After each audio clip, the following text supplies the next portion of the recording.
So, as you can probably hear, this is a sound that was a major part of one of the tracks that I released on Bedrock last year, which was called Warrior. So the giveaway was kind of in the name.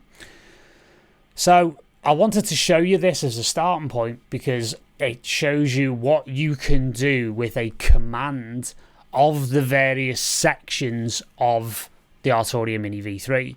Because everything that we looked at in the first session is applied in this second one right from the word go. So you can do something fairly similar. So again, to utilize our subtractive synthesis workflow, to start off with the oscillators, one of the things that you might find quite interesting is that the tunings between the various different oscillators are very different indeed. And as you can hear, it's quite kind of dissonant. In fact, what makes it quite unique is that you've got between oscillator 2 and oscillator 3, you can see oscillator 2 is -2 semitones, but again, it's got a very fine sort of detune going on there. And then the third oscillator has, obviously it's an octave up because it's on 4 rather than 8, which means it's an octave up. But it's also one semitone up from the root note, whatever note I'm playing on the keyboard.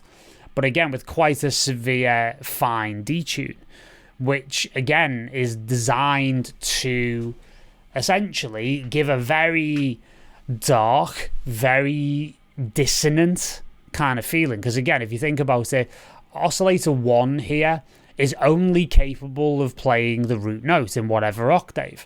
So in this case, I happen to be playing D sharp because that is the key of what the track on Bedrock Warrior was in. So it's only capable of playing that. So essentially what you've got is a second oscillator playing 3 semitones down, which means basically this is actually, or 2 semitones down, this is essentially playing a C sharp. And then this is actually only playing a D.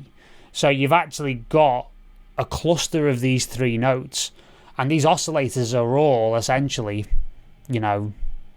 basically, 3 semitones apart. In fact, do let me correct myself here, because you are actually playing, again, a C sharp, a D sharp, and then actually it's 1 semitone up from that oscillator 3, so it's actually playing an E. So it's got this really close cluster, and again, if you were to play those 3 notes as a chord on a keyboard, on a piano, for example, it would be very sour. However, it works in this particular situation. So again, obviously what we've done a lot of when we've done sound design previously, we've reached for those major intervals. We've reached for the 5, the 7, and the octave, that perfect 4th, perfect 5th, or perfect octave tuning, because again, we know it's going to harmonize quite well.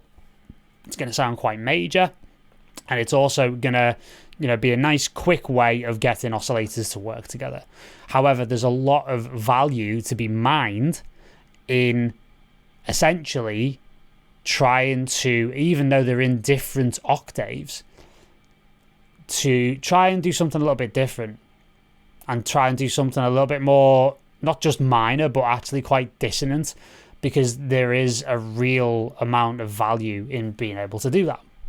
So those oscillators are all set up that way, and again, what you can see is that you've actually got all 3 of these set to square waves rather than sawtooth waves, because again, they give you that slightly hollower sound. So as we investigated previously, we can set up a fundamental preset utilizing various parameters like the oscillator tuning, like the filter envelopes and the actual positions of the filter, cutoff frequency and resonance / emphasis. And you can set it up with different loudness contours and different ADSR envelopes. However, the selection of the oscillator's waveform or wave shape can be absolutely critical. So what we can do is that we can evolve it from here. So essentially I developed this preset from scratch, and I was using certain artists as a little bit of inspiration, specifically, which won't come as a surprise to you if you saw the name of the other preset. People like Dennis Horvath, because I've really enjoyed and really admired and respected a lot of the music that he's put out in the last year. So I wanted to kind of maybe, you know, touch upon that whilst putting my own spin on a sound, on a classic sound like this.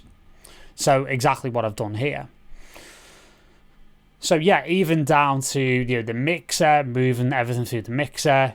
As you can see, the noise is on full here. You've got, you know, the white noise pushing through. And again, you've got the cutoff frequency here right at the bottom, but the amount of contour is right the way to the top at 100%, which means we're going to get a real brightness in the sound, as you can hear. And you can hear there's effects on there, so we're going to get into the effects in a short moment. So again, it's a short stab, but what really gives it the character is the tuning of the oscillators and the fact that I've chosen square waves. And again, I could change them into sawtooth waves or any other style of wave later on, and I could really take this as a starting point and be able to adapt it into something else quite different, you know, quite dramatically, and quite, you know, quite off to a completely different idea.